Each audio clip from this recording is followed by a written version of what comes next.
আরহান ও তন্নির সম্পর্কটা স্বাভাবিক এক সম্পর্ক হতে সময় লাগে না খুব একটা। শুধু তাই নয়, অস্বস্তি আর লজ্জা ফেলে খোলা বইয়ের মতন আরহানের কাছে হয়ে ওঠে তন্নি। তাতে অবদান অবশ্য আরহানের কম না। তন্নি এখন হুটহাট আরহানকে কল দিয়ে নানান কথা বলতে পারে। রাগ অভিমান সবটাই ঝরে পড়ে ছেলেটার প্রতি। বরাবরের মতো আরহানের নাম্বারে কল দিল তন্নি। দেখতে দেখতে তন্নির এসএসসি পরীক্ষা চলে এসেছিল। প্রায় 1 মাস সে পরীক্ষা চলে, আজকে শেষ পরীক্ষা। বাবার সাথে বেরোবে একটু পর। বেরোনোর আগে নিত্যদিনের মতো আরহানের নাম্বারে কল দিল। আরহান কল কেটে দেয়, এরপর নিজেই দেয়। তন্নি কল রিসিভ করে বলে ওঠে, আমি বেরোচ্ছি, সাবধানে যাবে, সাবধানে পরীক্ষা দেবে। শেষ পরীক্ষা বলে একদম তাড়াহুড়া করবা না, নয়তো ডাব্বা মারবে, বলল আরহান। তন্নির হাসি পেলেও সায় জানায় ওর কথায়। এরপর শুধায়, আপনি বেরিয়েছেন অফিসের জন্য? রেডি হচ্ছিলাম। আচ্ছা, সাবধানে যাবেন, বাসায় ফিরে কল দিলে সাথে সাথে রিসিভ করবেন। হেসে ওঠে আরহান। সায় জানিয়ে বলে, আচ্ছা ম্যাডাম, করব। এখন রাখছি, বাসায় এসে কথা বলবো। তানহিয়াত শোনো। শুনছি তো। আজকে আঙ্কেলকে ম্যানেজ করতে পারবে একটু? তন্নি বেশ বুঝলো মানুষটা কি বলতে চাইছে। পরীক্ষার শেষ দিন বলে তাহমিদ শেখ যেন মেয়েকে না নিতে যায়, সেটাই ম্যানেজ করতে বলছে। বাবা যদি না নিতে যায় ওকে, তবেই না আরহান যেতে পারবে। মুস্কি হাসলো তন্নি, বলল, বাবা শুনবে না, তাছাড়া আমিই বা কেন বলবো? কি বলবো বলুন? ঠিক কতদিন তোমাকে দেখি না, বুঝতে পারছো তুমি? এটা বলে বলে প্রতিদিনই তো ভিডিও কল দিয়ে কথা বলেন, এরপরেও ভিডিও কল আর সামনাসামনি কি এক হলো? আশ্চর্য। আরহানের কাছে পরাজিত হয় তন্নি, কিন্তু নিশ্চুপ থাকে না। বলে ওঠে, আজকে হবে না, প্লিজ বোঝার চেষ্টা করুন। প্র্যাকটিক্যালের দিন দেখা করি। এতটা পাষণ্ড তুমি কি করে হতে পারো তানহিয়াত? আমার কিন্তু এবার দেরি হয়ে যাবে। ওকে, এক্সাম বলে ছাড় পেলে, but I am not leaving you Tanhiyat. মুস্কি হাসে তন্নি। দেরি হবে বলে ফোন রাখতে চায়। আরহান এবার সায় জানায়। রাখছি বলে কল কাটার আগে আস্তে করে বলে ওঠে, waiting for you for ever and ever. শেষ পরীক্ষা। পরীক্ষা দিয়ে ফুরফুরে মনেই বেরিয়ে আসে তন্নি। পরীক্ষাটা আজ ভালোই হয়েছে, অন্য সব পরীক্ষার থেকেও ভালো। এজন্য মনটাও ফুরফুরে। ঠোঁটে এক হাসি নিয়েই ভিড় ঠেলে বেরিয়ে আসে ওর পরীক্ষার সেন্টারে পড়া কলেজ থেকে। ভিড়ের জন্য গেট থেকে সামান্য দূরেই রাস্তায় প্রতিদিন অপেক্ষা করেন তাহমিদ শেখ। প্রতিদিনের মতোই তন্নি হাঁটতে লাগলো বাবার উদ্দেশ্যে। কিছুক্ষণের মধ্যে পেয়েও গেল, কিন্তু পথিমধ্যেই হতভম্ব হয়ে পা দুটো থেমে গেল তন্নির। বড় বড় চোখে তাকিয়ে বোঝার চেষ্টা করলো ও কি ঠিক দেখলো না ভুল। সেই ভাবনার মধ্যে সামান্য এগিয়ে এলো। তাতেও যেন আরো স্পষ্ট হয়ে উঠল আরহান চৌধুরী। সে এখানে কেন? তাও আবার তার বাবার সাথে, বাবার পাশে ওর অপেক্ষায়। পিট পিট চোখে তাকিয়ে রইল মেয়েটা। ওকে দেখেই তাহমিদ শেখ জিজ্ঞাসা করলো, পরীক্ষা কেমন হলো? জবাব দিল না তন্নি, শুধু মাথা নাড়ল। ও তো আরহানকেই দেখতে ব্যস্ত, ভাবনায় ব্যস্ত। ওকে নিতে বাবার সাথে কেন? আদৌ কি ওর জন্য এসেছে মানুষটা?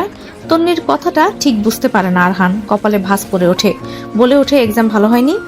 আরহানের কথা শুনে এবার তাহমিদ শেখও জিজ্ঞাসা করেন, ভালো হয়নি পরীক্ষা? হয়েছে, সবগুলো কমন এসেছে আজকে, বলে প্রশ্ন বের করতে করতে বাবার কাছে এগিয়ে আসে তন্নি। আর চোখে আরহানের দিকে তাকাতেও ভোলে না।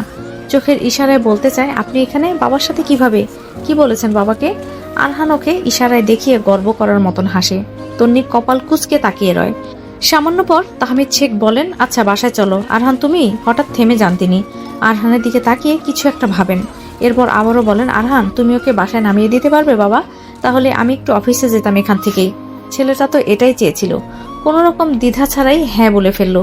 এদিকে পিটপিট চোখে তাকিয়ে তন্নির সবটা দেখে গেল শুধু। বলার কিছুই রইল না ওর। ও জানে আরহানকে বাবা ঠিক কতটা ভরসা করেন।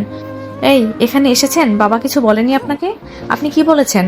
গাড়িতে বসেই আরহানকে প্রশ্ন করলো তন্নি। আরহান গাড়িতে উঠে আয়েশ করে বসলো। সিট বেল্ট বাঁধতে বাঁধতে ওর দিকে তাকিয়ে বলল, বউয়ের কাছে এসেছি, কাকে কি বলতে হবে? হ্যাঁ, আর কেই বা কি বলবে আমাকে? সবসময় ফাজলামো আপনার। ফাজলামো না, এটা জামাই শ্বশুরের ভালোবাসা, ওটা তুমি বুঝবে না। উফ, বলুন না। আরহান হেসে বলল, বেশি কিছু করতে হয়নি, শুধু শ্বশুরের সামনে গিয়ে লম্বা করে সালাম দিয়েছি। তারপর শ্বশুর আমাকে অবাক করে দিয়ে বলল, তুমি এখানে? তখন বললাম, অফিস শেষে এদিক দিয়ে যাচ্ছিলাম, আপনাকে দেখেই গাড়ি থামালাম, ব্যাস। বাকিটা উনি করলো। আপনি আসলে একটা খচ্চর।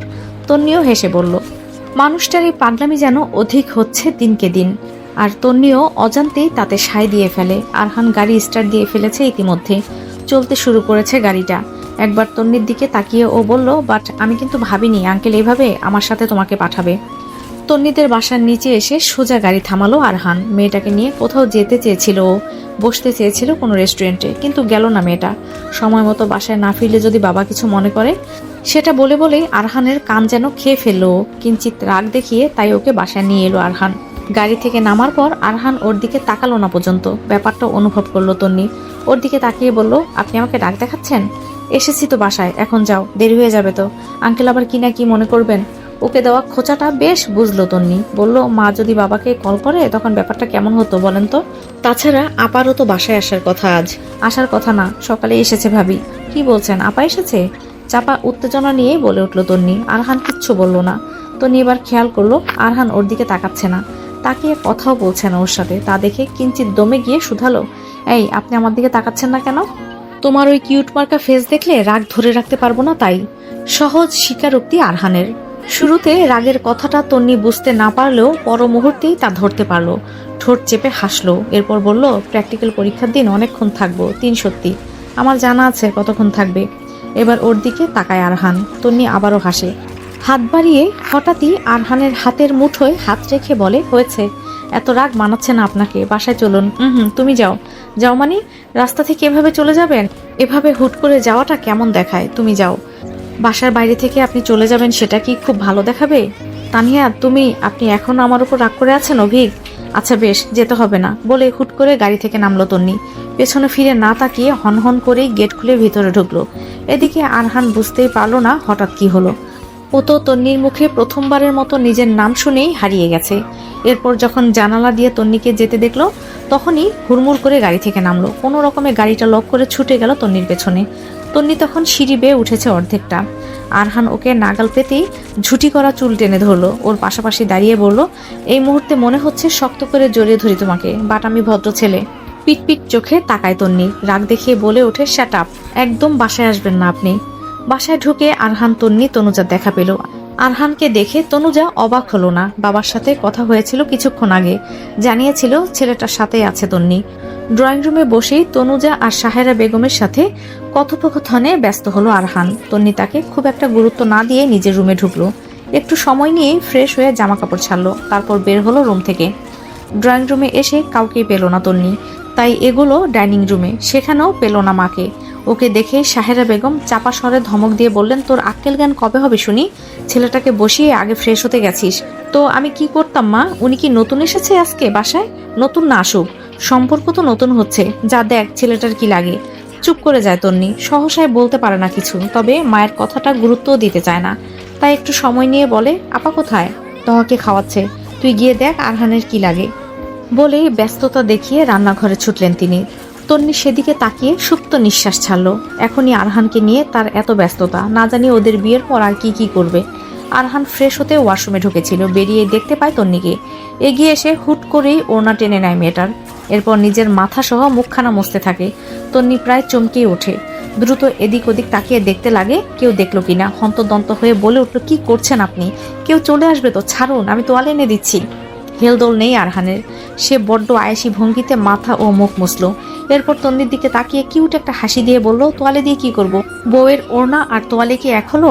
আপনি বোধহয় ভুলে যাচ্ছেন এখন আমাদের বিয়ে হয়নি। ও শিট, আসলে ভুলে যাচ্ছি। বলেই তন্নির ওড়নাটা ছেড়ে দিল আরহান। মেয়েটা ছাড়া পেয়েই এগিয়ে যেতে লাগলো। আরহান বড় বড় ধাপ ফেলে ওর পাশ ধরলো। বলে উঠল, চলো না বিয়ে করে ফেলি, ভুলগুলো আর রিপিট হওয়ার চান্স থাকবে না। খচ্চর লোক, সরুন বলছি। বলেই হনহন করে চলে যায় তন্নি ডাইনিং রুমে। হাসতে হাসতে আরহানও ওর পিছু নেয়। দুপুরে খাওয়া দাওয়া শেষ করে সেই বিকালটা আরহান সেখানেই কাটালো, তন্নি, তনুজা আর তহার সাথে। টিভি দেখে ও গল্প করে। এর মাঝে তন্নিকে কম জ্বালায়নি অবশ্য। বিরক্ত হয়ে তন্নি নিজের রুমে গিয়েও বসেছে 2-1 বার। তন্নির প্র্যাকটিক্যাল পরীক্ষা শেষ হয়েছে 2 দিন আগেই। তনুজা এখনো ওখানেই আছে। অনেকদিন পর এসেছে বিধায় এবারে থাকাটা দীর্ঘদিন। তন্নির পরীক্ষা শেষ, তাই জোর করেই আপাকে রেখেছে সে। তহার সাথে কাটানোর সময়গুলো তন্নি বেশ উপভোগ করে। প্রতিদিনের মতো আজকেও সকাল থেকে থেকে তহার সাথে সময় কাটিয়েছে তন্নি। মা আপা রান্নাঘরে, বাবা অফিসে যাবার জন্য রেডি হচ্ছে। এর মাঝে একটা দুঃসংবাদ এলো, তন্নির দাদিবু আবারও অসুস্থ হয়ে পড়েছেন। খবরটা শুনে তাহমিদ শেখের অফিসে যাওয়া আর হলো না, বরং ব্যাগপত্র গুছিয়ে স্ত্রীকে নিয়ে বেরিয়ে পড়লেন গ্রামের উদ্দেশ্যে। বাসায় রইল তন্নি আর তনুজা। ছোট্ট বাচ্চাটাকে নিয়ে হঠাৎ করে এভাবে যাওয়াটা ঠিক হবে না ভেবে ওদের 2 বোনকে বাসাতেই রেখে যাওয়া হলো। তবে সৃষ্টিকর্তার পরিকল্পনা পুরোটাই ভিন্ন। দুপুরের লগ্নে খবর এলো দাদিবুর, তিনি মারা গেছেন। কথাটা শুনেই হতবম্ব হয়ে গেল তন্নি আর তনুজা। তনুজা শক্ত থাকার চেষ্টা করলেও ফুপিয়ে ফুপিয়ে কাঁদতে লাগলো তন্নি। গ্রামে যাবার জন্য কাপড় চোপড় নিতে লাগলো ব্যাগে। তাদের গ্রামে নিয়ে যাওয়ার জন্য আরহান এলো প্রায় ঘন্টাখানেক ব্যবধানে। সাথে এসেছেন আশা বেগমও, তিনিও যাবেন। মোস্তফা চৌধুরী ও অনিকও যাবে, কিন্তু পরে। আশা বেগমকে দেখেই তন্নির কান্নার মাত্রা হঠাৎই বাড়ল।